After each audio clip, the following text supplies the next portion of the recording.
Well, hello there. Hi. Friends, lovers, thank you for joining us. This is 5 Minutes with Robert and Amy Nasir on this fine Sunday, June 11th, 2023, the 162nd day of 2023, your best year yet. You've got 203 days left to make it so. 197 days to shop for Christmas. Okay. And what else? Most importantly? Oh, you waiting on the Halloween? Yeah. Amy is waiting on the Halloween. 142 days to decide how are you going to decorate your house, your apartment, wherever it is you're living. What costume you're going to choose. What kind of candy are you going to give out? We've got our priorities straight here at 5 Minutes with Robert and Amy Nasir. Also, if you're in the Northern Hemisphere, 10, count them, look at those fingers, 10 days until summer. Mm-hmm. Seems like it's already here. In fact, it's been here. Yeah. Yeah. Yeah. I mean, we had 90-degree days with high humidity. I was talking with a coworker who lives in San Diego and works from home there. And he's like, I'm in San Diego. It's so very nice here. And he's like, I can't believe you're living in that kind of humidity. Yes. Yes. Why is there we go. Sorry, I had to get my Facebook comments up there because Jim Ashley is always on Facebook, although looks like today he's on both. Maybe he's trying to help us out, get that view count up. By all means, like and share the show. Help us spread the word. And yeah, what do we have? 11 days, 12 days without rain. Finally, it's raining today. We had drought in southeast Michigan. So yeah, summer in 10 days, unless you're down under. In which case, winter is right around the corner, so you know what to do. I don't know what to do, but you know what to do. And on this date, June 11th, 1776, those of you on this side of the pond, 1776 is a very big day. I suppose on the other side, too, it's the day you think about those ungrateful colonists. And this is the day in which the Continental Congress selected the Committee of Five to write that Declaration of Independence. A very cool, very important day. Yes, the Committee of Five, which was Thomas Jefferson, John Adams, Benjamin Franklin, also Roger Sherman of Connecticut, and Robert Livingston of New York, to draft the Constitution. Knowing Jefferson's prowess with a pen, John Adams urged him to author the first draft of the document, which was then carefully revised by Adams and Franklin before being given to Congress for review on June 28th, 17 days later. The revolutionary treaties began with the reverberating prose. We'll see if I can do this justice. When, in the course of human events, it becomes necessary for one people to dissolve the political bands which have connected them with another, and to assume among the powers of the earth the separate and equal station to which the laws of nature and of nature's God entitle them, a decent respect to the opinions of mankind requires that they should declare the causes which impel them to the separation.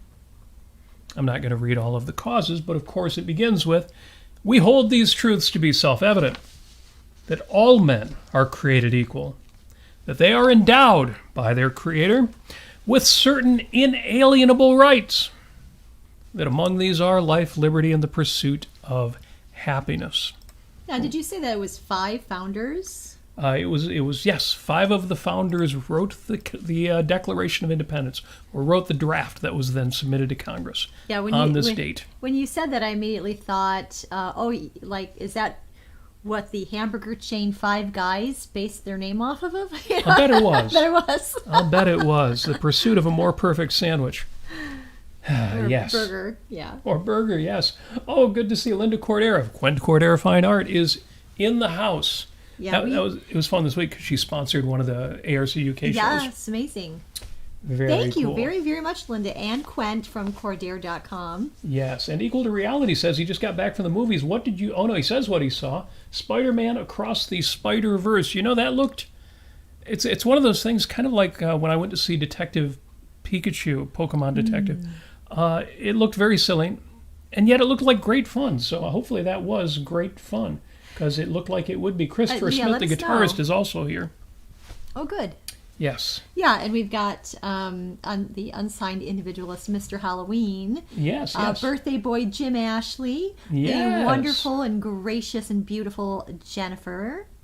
although this is not Jim's birthday, so we're celebrating his not birthday. I did that yesterday, that's too. right. Happy not birthday to you. Actually, I intentionally didn't sing Happy Birthday, the traditional song, because I've done a few of those online, and I thought, no, I got to change it up. So, and Christopher Smith says, cheesesteak? I don't know what that's in reference to, but we're going to talk a little bit about... We're going to talk a little bit about like Great Lakes Objectivists, and we had cheesecake last night. Yes. With fresh strawberries. But first, besides this being the date in which the Continental Congress had the Committee of Five draft up that initial Declaration of Independence, it's also in 1955. In 1955, this was the date at Le Mans when a car crashed into spectators, killing 82, including the driver. And I won't read the whole story, but yeah, the Le Mans race, organized by France's Automobile Club de la Quest, was first held in May of 1923. In 52, a Frenchman driving alone might have won the race if not for a single mistake in the last hour. 3 years later, that same driver, Levay, was invited to join the Mercedes-Benz team. Prior to the race, Levay complained that the course was too narrow near the pit stop area in the grandstand. Now, skip forward here. Levay, racing for the lead near the pit stop area, swerved to avoid fellow racer Mike Hawthorne's Jaguar as it moved toward the pits. Levay's car, going about 150 miles an hour, came up too fast on Lance Macklin's Austin Healey, catapulted upward. The car crashed into the grandstand, and its exploding parts went straight into the crowd. Levay, the driver, and more than 80 spectators packed into the grandstand lost their lives in the crash. And it says here with nearly 180 people injured. That's right. Oof. Yeah, curiously enough, they didn't stop the race. Wow. And they said at the time the reason they didn't stop, that Le Mans is a 24-hour race and attended by zillions of people, even back in the 1950s. And they thought that if they called out the race, the stampede of people leaving would crowd the roads, and it would take that much more time for the emergency vehicles to come in. Oh, right. And you're talking about ambulances for 80 people. Woof. It was decided to go ahead and continue the race, and in the later investigation, there were other reasons that were cited. For example, the promoters, who had put up a ton of money, might well have sued to get their money back, something that the race corporation couldn't do. There were a number of reasons why. In fact, that driver that that was there that Levay came up on too fast actually won the race. And afterward, he felt horrible about it. There's a whole story there. Link is in the show notes. Take a look at that. Very, very interesting. Well, it relates to our topic. Yeah, and I'll tell you what, if racing sports went on and yes, and evolved in all sorts of interesting ways, in a lot of safer ways, and different types of competitions, and you can find all of that out at Henry Ford Museum of American Innovation, where we have the beautiful Racing in America, or Driving America, or not Driving America, Racing in America. The Driving America exhibit is Driven to Win. Sponsored by General Motors, which you wouldn't necessarily have expected at the Henry Ford. Yes. But they worked together on this one. They were our benefactor for that newest permanent exhibit in our museum. So, Driven to Win, Racing in America. There's even racing simulators, which are enormously fun. Great fun. Get behind the wheel with 3 large screens in front of you and race. It's Very a beautiful cool exhibit, and and it's interactive, and I highly encourage everybody to go who is in this area of Michigan. Right. Now, the Le Mans in France is still run. It's still raced. It's safer than ever. But racing has inherent risks, and we'll talk about that. But first, June 11th is also Happy National German Chocolate Cake Day. So if y'all know German chocolate cake, which is chocolate cake, except the glaze on top has this mixture of caramel and coconut and maraschino cherries. And when I was a little kid, I never liked German chocolate cake. I don't want cake with coconut on top. I want just a chocolate cake. Now, of course, I appreciate the finer things, but here's what you didn't know. Actually, you might have known this, but I didn't know this until I looked up National German Chocolate Cake Day. Did you know that German chocolate cake is not German? It is named for an English-American chocolate maker, Samuel German. It's a guy's last name. Samuel really German was a creator of specific baking chocolate at the Baker's Chocolate Company. Now, ditto Baker's chocolate, which is not chocolate for baking, although obviously it can be used that way. It was originally produced by Baker's Chocolate, named for a partner in the company, Dr. James Baker. Oh, but he wasn't a baker. He wasn't a baker. He's a partner at a baking company. But the man who started the company, his name wasn't a Baker, but he sold Baker's chocolate. Mm-hmm. Still out today, and German chocolate. And I asked Robert, I said, well, was this Mr. German guy, was he of German descent? No, English-American. So yeah, German chocolate cake isn't German, and Baker's chocolate isn't for bakers, although it can be used that way. Another link to the Henry Ford, they actually grind chocolate into the same cakes that were served at the Baker's Chocolate Company. You didn't eat this stuff. It's not like milk chocolate or chocolate bars or even our dark chocolate. This was more like cocoa cake. Yeah, I mean, the original hot chocolate had no milk in it. It was basically water with chocolate and maybe some honey or some sugar or something like that, and it was considered to be a health drink. You know, it had caffeine in it and all that, so it was a lot different than what we have right now. Yes, Paul in the chat says chocolate is good. Yeah, chocolate is a good thing. We're going to talk about good things, which makes me glad that Linda Cordera is in the audience. She knows all about good things. Okay, so it is German Chocolate Cake Day, and then a couple of birthdays real quick here. It's Richard Strauss's birthday, and he was born in 1864. I didn't realize that he lived 49 years into the 20th century, that he was that recent. I believe that's just a year after Henry Ford was born. Yeah, well, he lived a long time. He lived to be 85 years old, but I didn't realize he was not a contemporary of Wagner. He was influenced by Wagner. I'm sure he knew Wagner, but anyway, happy birthday to the late Richard Strauss. One more of a late person, but worth celebrating. It's Gene Wilder's birthday. Gene Wilder, we just lost him in 2016. Of course, star in 3 great Mel Brooks films. My favorite, which is, of course, Blazing Saddles, but also Young Frankenstein. And then the one that I'm a little more mixed about, which is The Producers. And the reason is I saw it when I was young. And it's horrible. It is horrible in its premise, which is what makes it so hilarious. And it's nobody but a trio of Jewish actors and writers and directors could have gotten away with this movie. I mean, the laughs didn't keep coming like Blazing Saddles. That was just a laugh a second.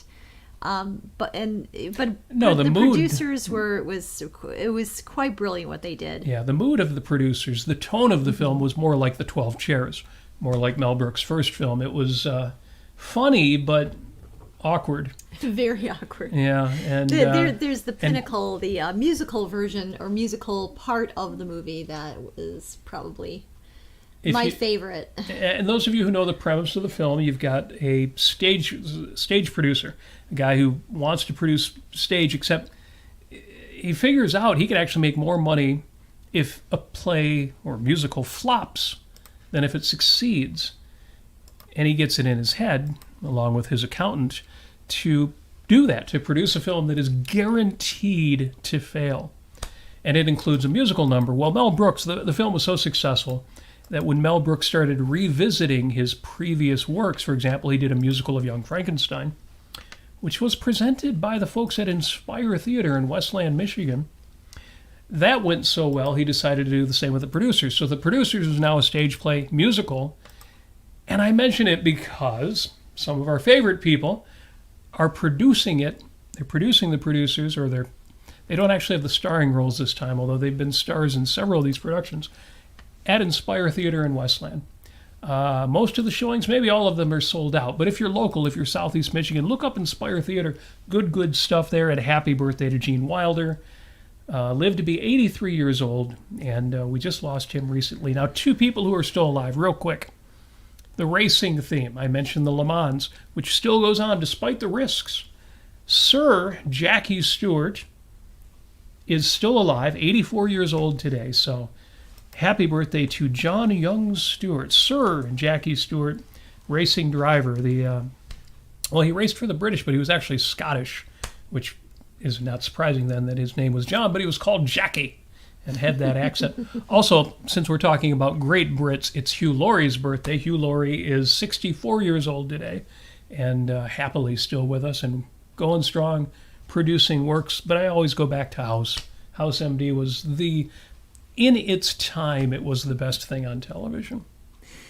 Yeah, and I really do have a fondness for their Fry and Laurie skit, America.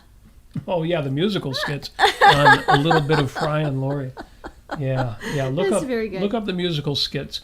Some of the comedy is good too, but the musical bits. Where is the lid? Where is the lid? So good. And mystery, of course. Oh yeah. Yeah. That one's a real narrative. You gotta stick with that one. Yes. Mystery. So yes, happy birthday, Hugh Laurie. Now, real quick, my shameless self-promotion for the week, which is also going to tie into what I'm talking about this week. On Wednesday, with the great James Valiant, did an episode of Keeping It Real called Getting the Job Done. We talked about jobs, we talked about professions, we talked about the right and wrong ways to advance your career and answered some ethical questions. That was a good episode. Give it a listen. But the next day, I was invited to participate in the Daily Objective, Thursday Collective Edition, and that was fun because we talked about nuclear energy being a good thing. And, well, sure, Robert, you think nuclear energy is a good thing, but what brought it up? And it turns out Oliver Stone, Oliver Stone of all people, is producing a documentary on nuclear energy and why we need it now. In fact, he's calling the documentary Nuclear Now. Yeah, it's interesting. I mean, what would you say his political affiliation is? Eclectic. But definitely, he's definitely on the left. Yeah, I think. And but he's also enough of a fan of Ayn Rand that he wanted to do a movie version of The Fountainhead. Yeah. That never came together. It's too bad he didn't do the movie version of Atlas Shrugged. It would have been, what's the right number, infinitely better than what was put out instead. So, I mean, Oliver Stone is a great movie maker. Infinite will be coming up later. But yeah, no, I kind of wonder though, because he's a bit of a conspiracy theorist. Yeah, that's what Christopher Smith in the chat is reminding us: libertarian, anarchist, conspiracist, Democrat. That sounds right. That's why I say, bless his heart. Bless his heart. Poor soul. Maybe this will be good. But yeah, the idea there's going to be a big name, big budget film documentary called Nuclear Now. And part of the premise is sketchy, and we talked about that too, because the idea is we're destroying the world with coal. But the reality is coal is high risk compared to nuclear. You know, people do die from coal and accidents, and arguably from the dust of mining coal, and maybe even a little from the pollution, although I don't include carbon dioxide necessarily in there. So long story short, good stuff. We talked about a few things on there. I was on with Jax Schumann and Kirk Wilcox. Good conversations. Watch that Thursday show. Link is in the show notes. And finally, I did a show called The Wisdom of Ted Lasso. We've talked about Ted Lasso, this TV show which you all have seen or should have seen, should see soon. That was a fun episode. That was fun to do. But it got me thinking. It got me thinking about some of these topics, and it goes back to the auto racing. And Yaron Brook had a show. Was it yesterday? He talked about AI and the current scares about AI, artificial intelligence, and the idea that artificial intelligence is going to get so intelligent that it will essentially, without even trying, or maybe with trying if you're malevolent, but even without trying, it's going to overpower us. It's going to overtake us. It's going to overrun human activity. And it was interesting because Yaron mentioned one of the arguments that's made. And get this, the argument that's made is maybe the risk of AI, of artificial intelligence, taking over the world and destroying humanity, well, maybe in reality it's very small. He said, well, maybe it's like 1 in 10,000 that this stuff would go out of control and destroy us or destroy the planet. But then he said, the argument he's hearing is from the statisticians. And it's a math argument. Essentially, even if it's 1 in 10,000, what is the payoff, the value, the reward? It's such a negative, destroying the world, destroying every person who's alive. It's so big, it's essentially infinite. And if you know math, well, 10,000 or even 1/10,000 multiplied by infinity, well, that's infinity. And he talked about kind of what's wrong with that kind of thinking. Has no connection whatsoever to reality. And I thought, well, that's Pascal's wager. It's Pascal's wager all over again, but applied to AI. And apropos that, the writer, Jim Ashley, actually mentioned here, I'll bring it up on my Apple iPad. It's funny, somebody in one of the Ted Lasso forums said, has anybody noticed that, like, everybody on this show either uses an iPad or an iPhone? And it's, of course, all in good fun. Obviously, since it's an Apple TV-based series, yeah, just by chance, everybody's using a... I never take the cover off of this, so I sometimes forget. I actually have this engraved. It says, we are surrounded by miracles, not least of which is ourselves. Is it cocky of me to put one of my own quotes on my iPad? If so, well, that's just too bad. But let me find real quick here, by which he means it's taking longer than I expected it to. That note from Jim, he quoted Blaise. He quoted Blaise Pascal, the man, Blaise Pascal, that guy. Smarter than I'll ever be, I'm sure, but here we go. Thank you for that, Jim. From Pascal's Pensées, section 3, paragraph 233, let us then examine this point and say, now remember we're talking Pascal's wager and the question of whether there's a God and whether you should believe in a God. Let us and say, well, God is, or he is not. But to which side shall we incline? Reason can decide nothing here. A game is being played at the extremity of this infinite distance where heads or tails will turn up. So what will you wager? According to reason, you can do neither, the one thing nor the other. According to reason, you can defend neither of the propositions. To which Jim responds, reason can decide nothing here? Mine has, and existent cannot create existence itself. That is my reason for being an atheist. So that's good. And Jim goes on to point out other things. I've talked about Blaise Pascal and Pascal's wager before because, well, it turns out it's exactly what Yaron was talking about with AI.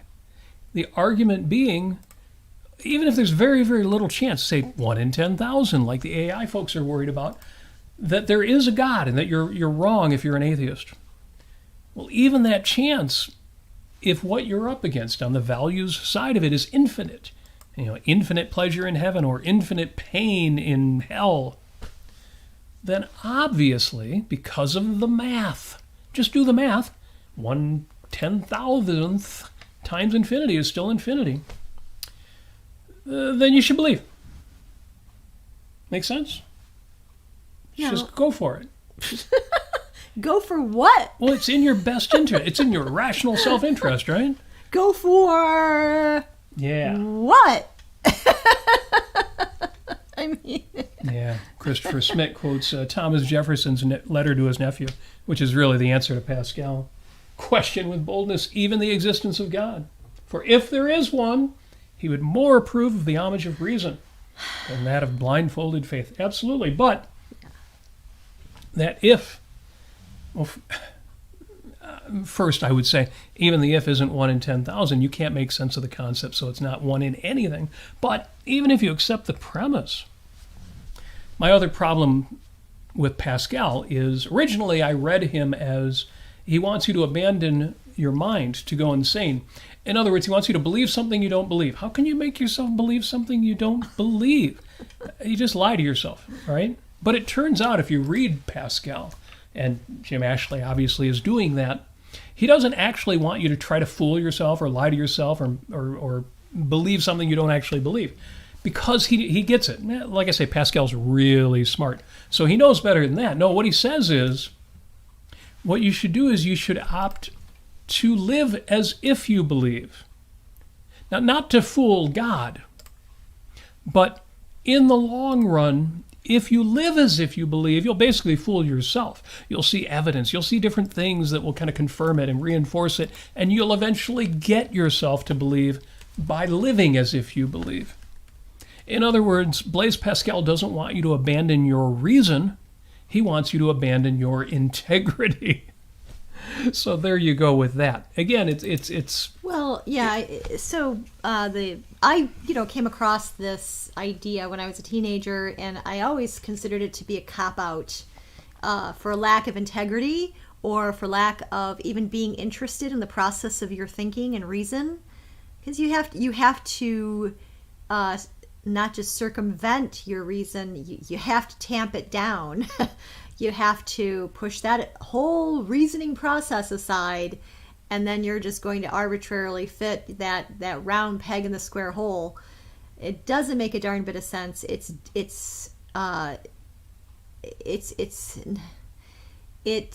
harms you. It's abusive to your own mind. There's no reason to do it, and it's almost like it kind of reminds me of the sort of lack of courage that people have. You know, the idea of, say, you're living in, say, an authoritarian society, for instance, or or in a mob situation. You don't want to snitch. You don't want to stand up for the truth. You don't want to take anybody to court or try to figure out a way to find justice in a situation. You're just going to not rock the boat. And because you don't want to be harmed, and in the case of Pascal, you don't want to go to hell, so you're just going to I don't know, whatever. It doesn't even make any bit of sense what he's suggesting people should do. Doesn't make a bit of sense, and it's so cowardly, and it's pretty pathetic. Yes. And again, I have answers to Pascal in terms of reason, in terms of integrity. But the other thing that I have to say to Blaise Pascal is that you're playing with the wrong numbers, because the infinity that you say, well, maybe there's not heaven, maybe there's not a hell, but it's an infinity of value or disvalue if there is. The infinity that you're missing out, because life is finite, it feels like there's no infinity. But your life on earth, whatever happens between that first date on your gravestone and that second date on your gravestone, that is everything. Everything. Every moment of your life. And if you throw that away, and I know Pascal says, no. If you become religious, you're not throwing that away, because, religious people do all right. They're pretty happy. They're not losing out on everything in life. But if you throw away your sense of reality, your connection to reality, your confidence in your own ability to understand the world, the universe, you're throwing away everything. You're throwing away everything there is, which is this life on earth. So just a few of my objections, not just to Blaise Pascal, but to anybody who is anti-technology. Now, I'm all for caution and being careful and knowing what you're doing. But without risk, there is no reward. Right. And that's why I say math versus dirt and danger. and taking chances. And apropos of Ted Lasso, giving people second chances. Take those risks. Because otherwise life is nothing. You could do that. You could stay home every day. You could never venture out your front door. Because forget about the risks of going on the Le Mans and racing a race car and following your passions and being a great driver. Just getting an automobile on the freeway. Taking a chance of going out in your car is a big risk. One of the greatest causes of accidental death, non-medical deaths in the country, in the world, I imagine. You know, just as an aside, whenever I think of people who are fearful of artificial intelligence, I think, well, they were also fearful of cloning. And, you know, the big thing back then was they're going to clone Hitler. and this cloned baby is going to grow up just like Hitler because that's how that works. And conceptual content is born in the blood, in the soil, and the bones, in the body. It's crazy talk. So, and then you've also, what was my other example? Anyway, but that was the big example, like cloning. Really? Oh yeah. Well, now it's GMO. Well, genetically modified organisms are going to. Who knows what could happen? Except it's not new. Horticulturalists have been splitting, different, categories of plants all the time. They did it with nature for hundreds of years. They weren't actually changing their genetics. How do you think we got the banana? Yes, and the watermelon in the form that we have it. Most of the fruits we have now. Yeah, absolutely. GMO. Anyway, incidentally, Paul in the chat is asking, Robert, do you like the Le Mans and racing and driving fast? I don't follow racing myself. Even though I live in Michigan and we have speedways where just schlubs like me could go and drive super fast, I use the freeway for that. Actually, I don't drive as fast as I did when I was younger because I got allergic to speeding tickets.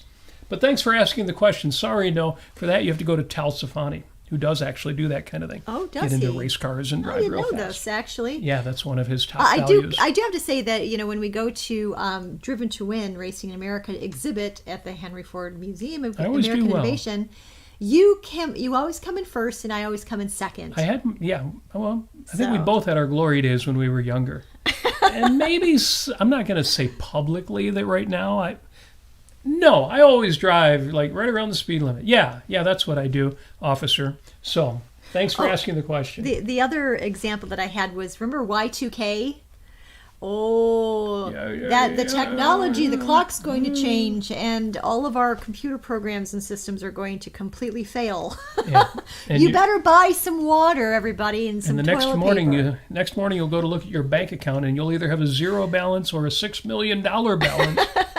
Who knows? And all the markets will collapse, and the economy will be in the tank, and it will be anarchy and riots in the street. Yeah, I mean, you've always got that. And some of you may know, I was an IT technician at the time. Yes. So I was, upgrading servers, Novell NetWare servers from 312 to 411. I saved you from Y2K. Don't tell me it was a myth. I kept it from happening. Just kidding. There would have been some bad stuff if people like me hadn't gone out and did what we did. But no, it was a little overhyped. Little bit. But yes, math versus dirt. Absolutely. I'm all for math. I love math. Math makes all of this, all we're doing right now, these computers and internet and cameras and lights and all this stuff possible. But math versus dirt. Dirt under your fingernails. A life where you do walk out the front door and you do what you love in the real world, even though there's danger, there's risk, and you're mortal. You could be wounded. You could be injured. You could be handicapped. You could die if you go out and do things.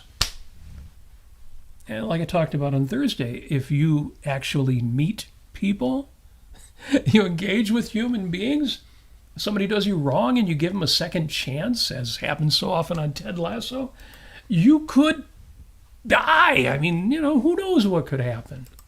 No, do the math and stay safe and never leave your house. Absolutely.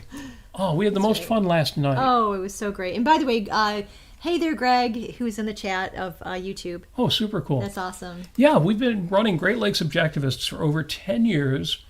And when COVID hit, well, sometimes when we didn't do it at all, but even when we started them again, it was kind of small and tight. And, our best friends would come over and it was cool and felt like family. But it's been a while since we had a new person come by who hadn't come, maybe before COVID. Right. It's been a while. So yes, when Greg, who is in the chat there, cool. Yeah. And somebody that we know online, who's on the social networks, is the kind of person you can tell. He's very charming, very nice, not involved in any of the usual venom that's out there. And so usually, I should point out, Great Lakes Objectivists is held in our home. So, you're going to bring people into your house. You want to be a little careful about who comes over. So we would often have people call. I think, Amy, you usually would handle that. Yes. And talk, because people would rather talk to Amy on the phone than me. I'll explain that another time. And, there was no need to do that this time, because, again, we knew Greg online. And he was obviously cool. And he said, well, I'm going to go ahead and put the ciabatta in the oven. That'll take about 20 minutes. Yes. And I'm like, the ciabatta? You're going to bring... Well, we can tell that story too. But I knew that great feeling of, you've got a new person coming over, and you get a little, not nervous, but just it raises your energy level a little bit. You're risking bringing we've had some strange people come into the house based on Great Lakes Objectivists. Just a few, honestly. Well, it's 1 in 10,000. It's that kind of thing. It's very rare, but if you do it enough, it's going to happen. So it was very cool. Yeah. Again, to say, we open our door. We want people we don't know to come in. We want risk. No risk, no reward. Right. We want to meet people. We want to do things. Get dirt under your fingernails. Get out into the world and do stuff. Now, I've got to say, last night was a very small get-together. Mm-hmm. A lot of our regulars had other things going on.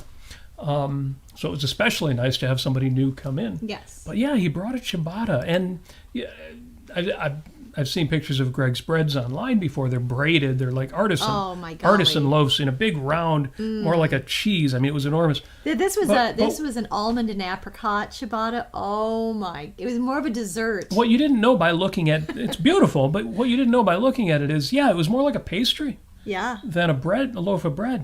It was so good. Oh. So thank you again, Greg. And you, Amy, you've been super tight on calories and kind of on carbs too. Oh yeah, and you hit it several times. Yes, I got my fix many times.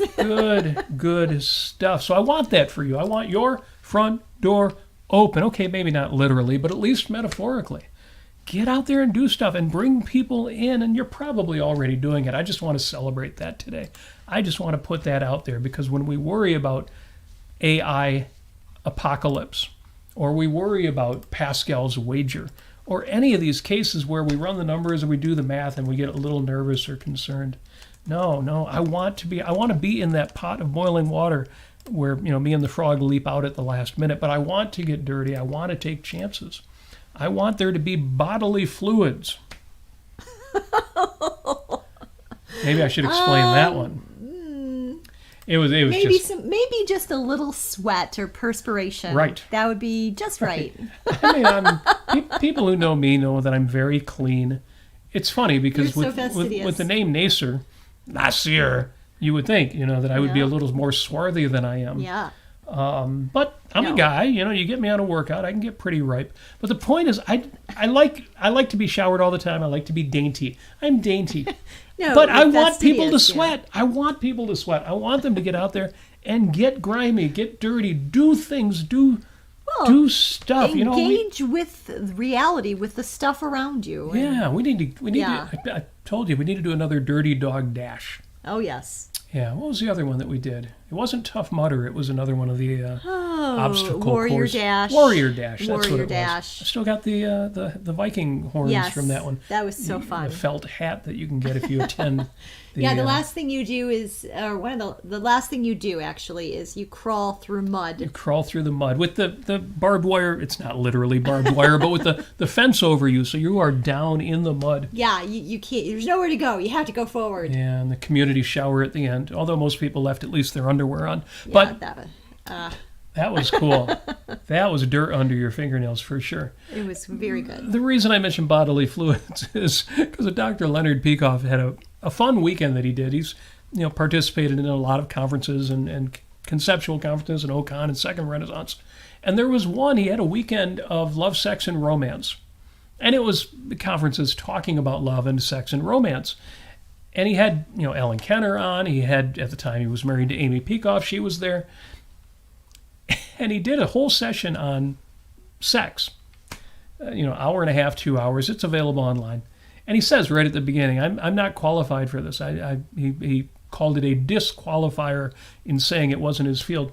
But one of the questions he was asked in the objectivist community, students, studiers of Ayn Rand, people who follow her philosophy, there were still at that time, this was in the 1990s, and maybe there still are today, some people who are dainty, who are a little repressed about sexuality. And he was asked, why is that? Why are objectivists prudes?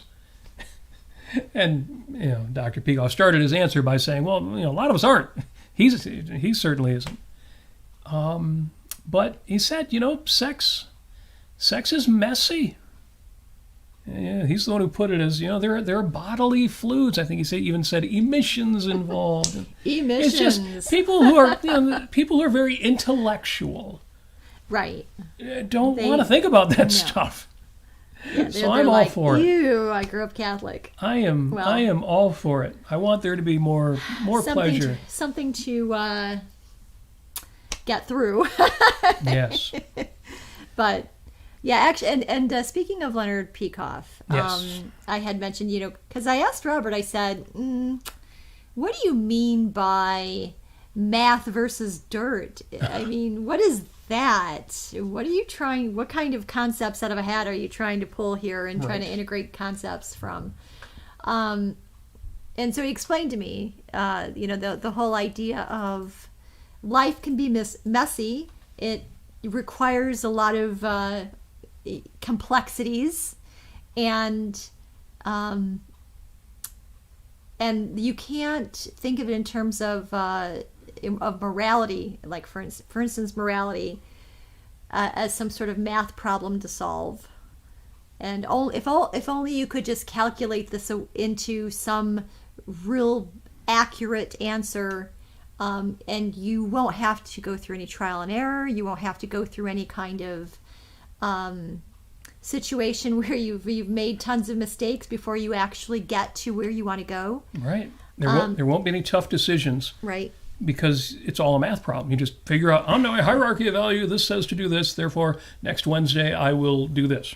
Yeah, and I said, that reminds me of, so Leonard Peikoff, if you don't know, back in the 90s, I think, he had his own show, which was syndicated in like 6 regions of the country. He actually did a really good job with it, even though he didn't have like the kind of throaty, resonant sounding voice that you need to have. It was called the Leonard Peikoff Show, and he would have people calling in, just regular people, regular non-objectivists, not necessarily interested in philosophy, but he really made a lovely, kind of playful, intriguing, entertaining, compelling program out of his show.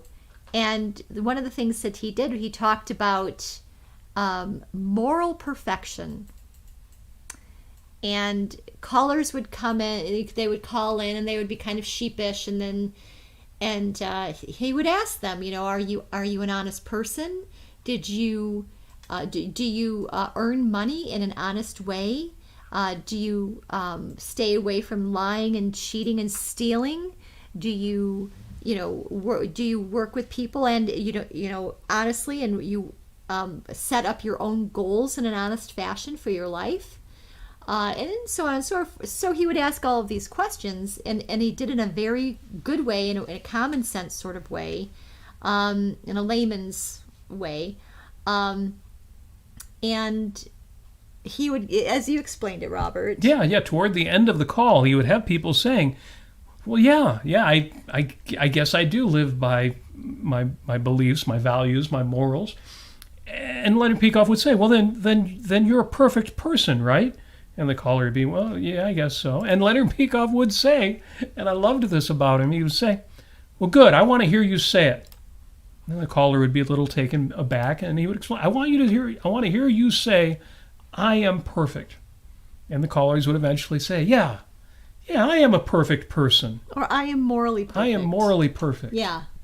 Loved that. That was awesome. Yeah, it was a really interesting thing because, to me anyway, because, one of my fun areas of my brain, I think about altruism, I think about morality and how people, they have kind of a checkbox with regard to morality, and they say, well, I've helped other people today, and then they leave it like that, when in fact there's so much more to morality and so many moral questions pertaining to your life, your identity as a human being.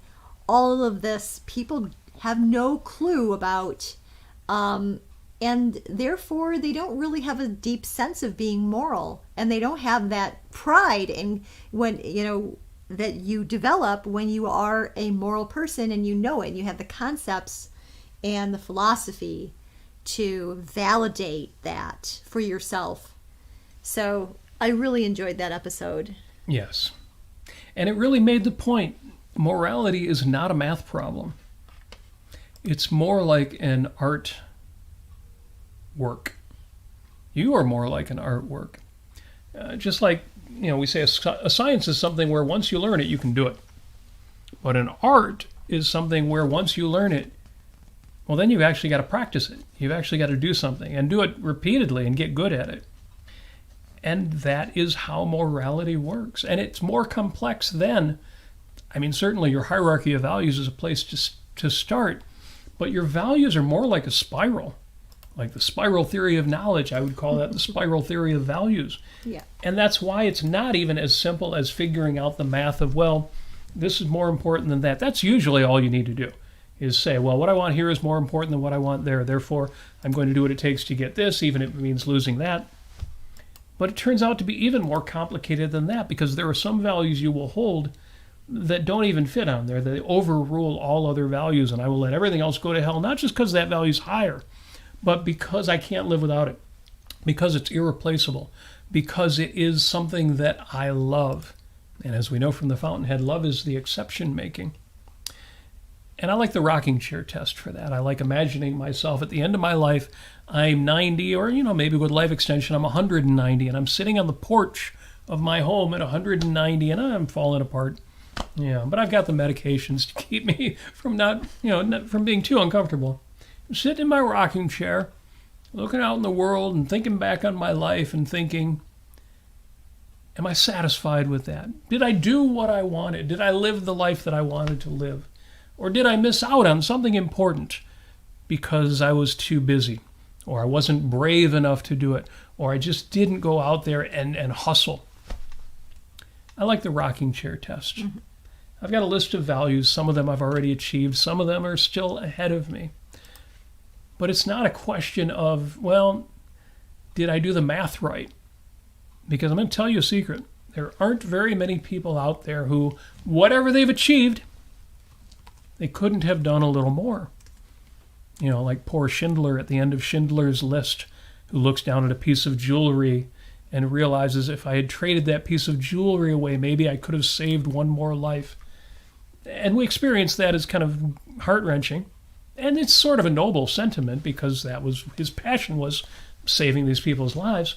But in a way, it's also kind of sad that you would even have that thought of, no matter how good a life I live, no matter how much I achieve what I want, or if I want to save lives, no matter how many lives I saved, I will always be dissatisfied. It will never be good enough. I always should have done one more thing, and the day that I die, I will live with those regrets.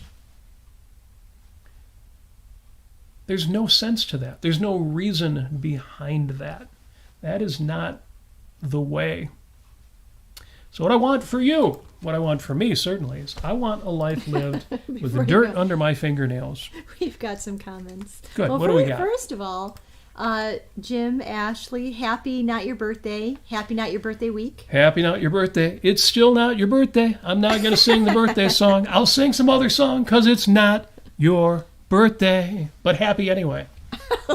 So he says, many people think that perfect for a human being means being infallible. Of course, it doesn't. Of course, it doesn't. Or being ineffable. Mm-hmm. Here we are, effing the ineffable. Or ethereal, I don't know. Okay, so... I have ethereal in the morning. I put bananas on it.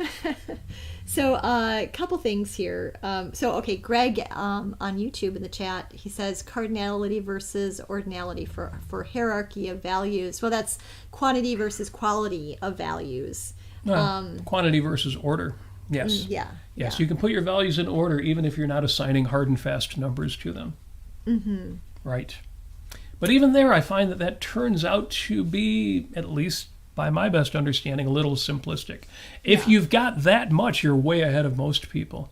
Right. But even once you've got that ordered hierarchy of values, it's going to turn out to be more interesting how you actually attack and achieve those values. It's more like a Gantt chart.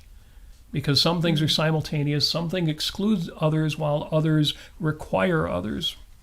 Oftentimes, at least I find, values play out in my life in a way that is, you look at a particular amount of time that you have. Say, I have the summer to do this project, and now I'm going to put this particular value higher up in my hierarchy of values and assign a block of time to do it, because I know that I will have that time, and I know that I can set other things that I'm doing aside, other values aside. And oftentimes I think of values in terms of blocks of time. Okay, well, that can be done linearly. Ordinally. Yeah. Yes. Again, for me, some of my values are intertwined with others. Mm-hmm. So it's not a progression. It's more like a dance.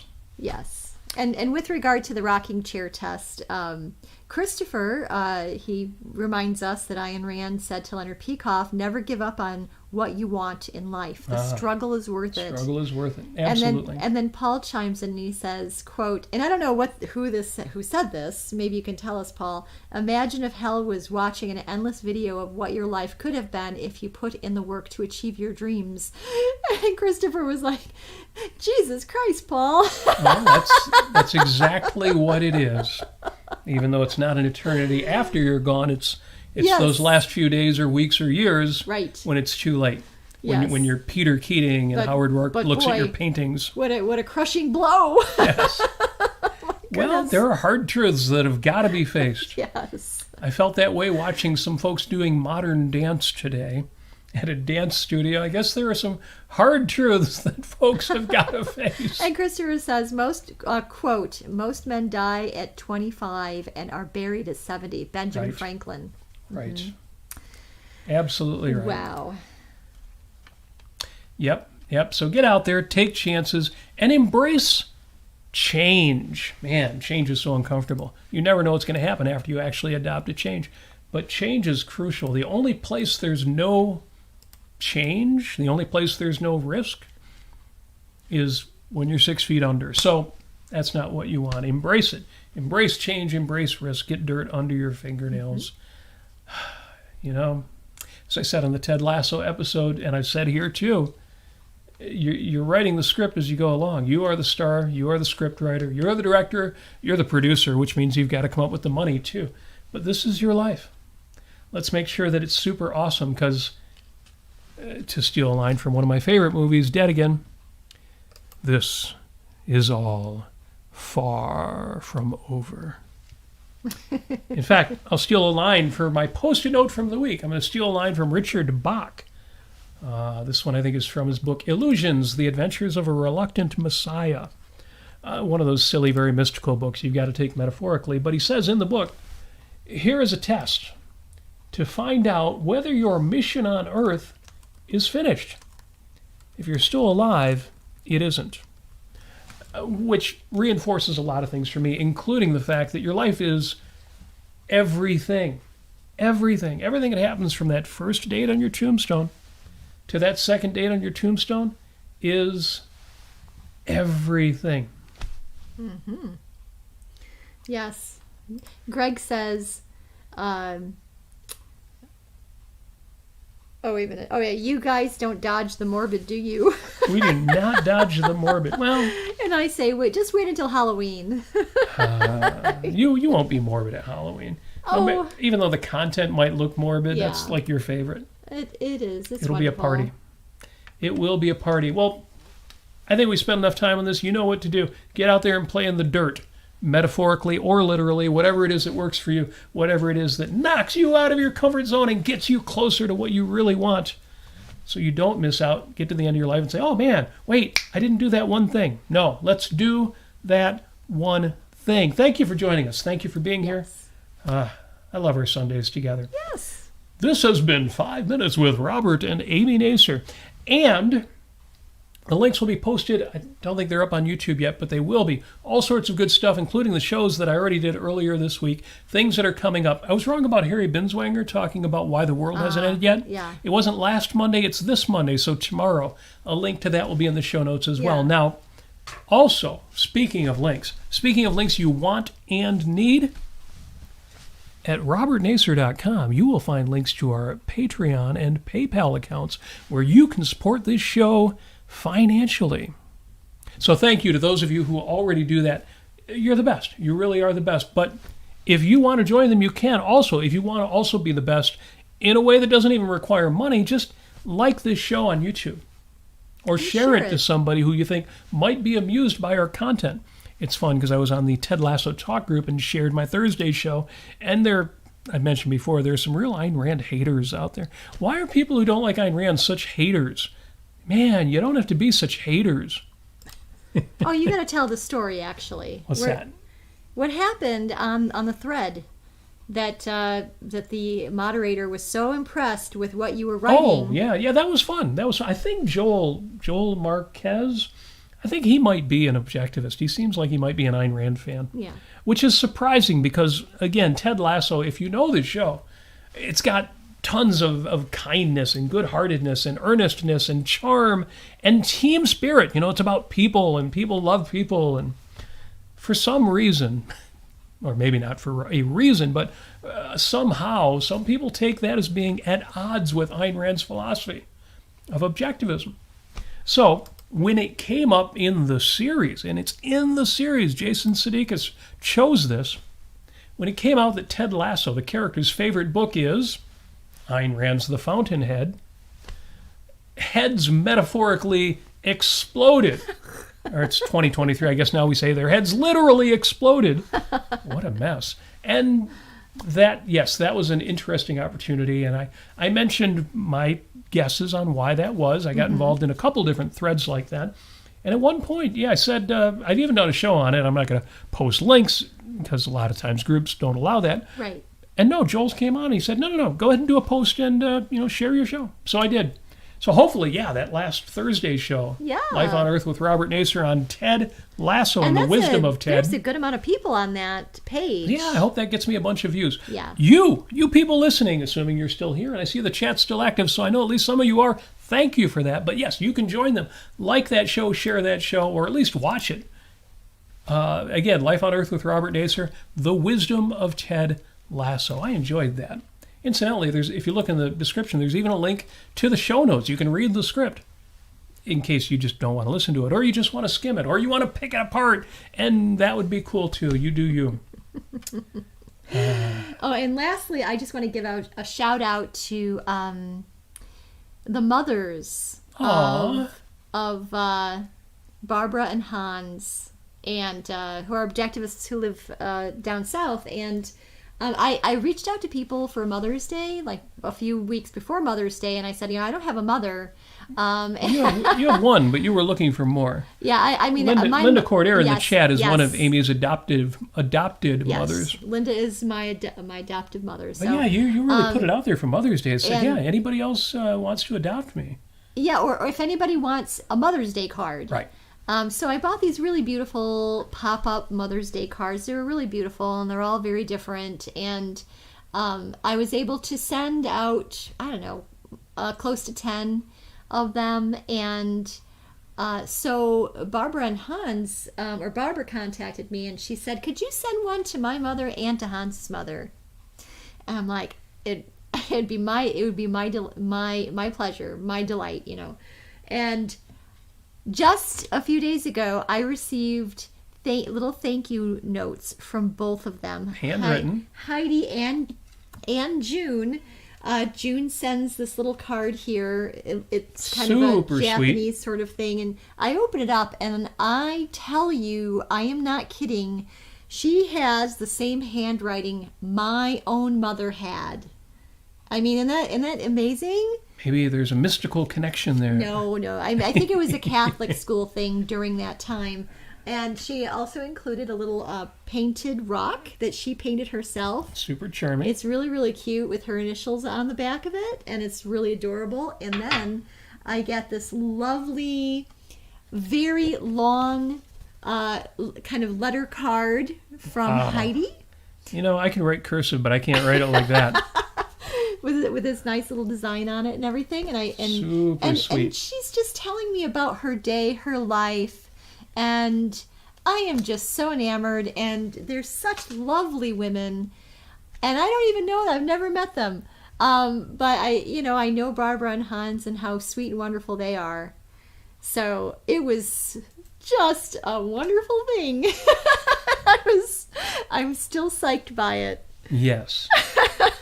Well, just to wrap up, Linda Cordero in the chat says, well, I'll share Amy, which is very, very generous.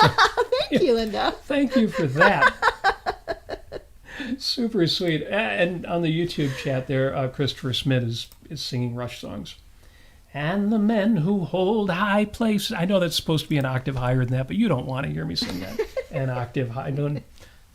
Won't even. But yes, love that as well. And I love people, Paul says, I love those people who can scribe those letters. I can't remember what they call those.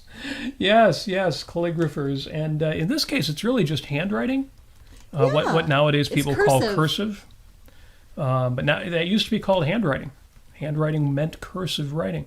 And I can write in cursive, but it's not pretty. I'm pretty good with calligraphy, or at least with fancy writing, but print, not calligraphy.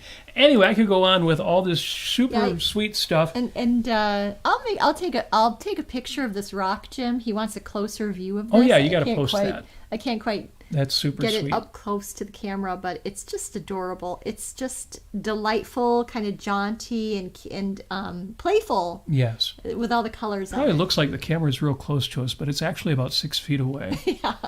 Yeah. One of these days we will update Studio 2 here and change the technology we use. We're pretty similar to where we started from day one. Oh, and I also just want to say shout out to my flamenco troupe. There were 6 of us today doing a performance. It was more of a recital at our dance studio that we attend at.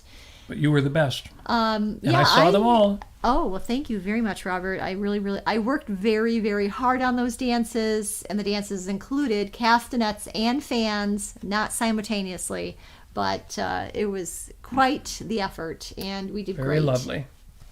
So thank you for joining us. We'll do this again next week. We'll do it next Sunday. You will find us during the week. You'll find us on the socials, facebook.com/Robert Nasir, facebook.com/Amy Nasir. Find us, reach out, be in touch, do those things.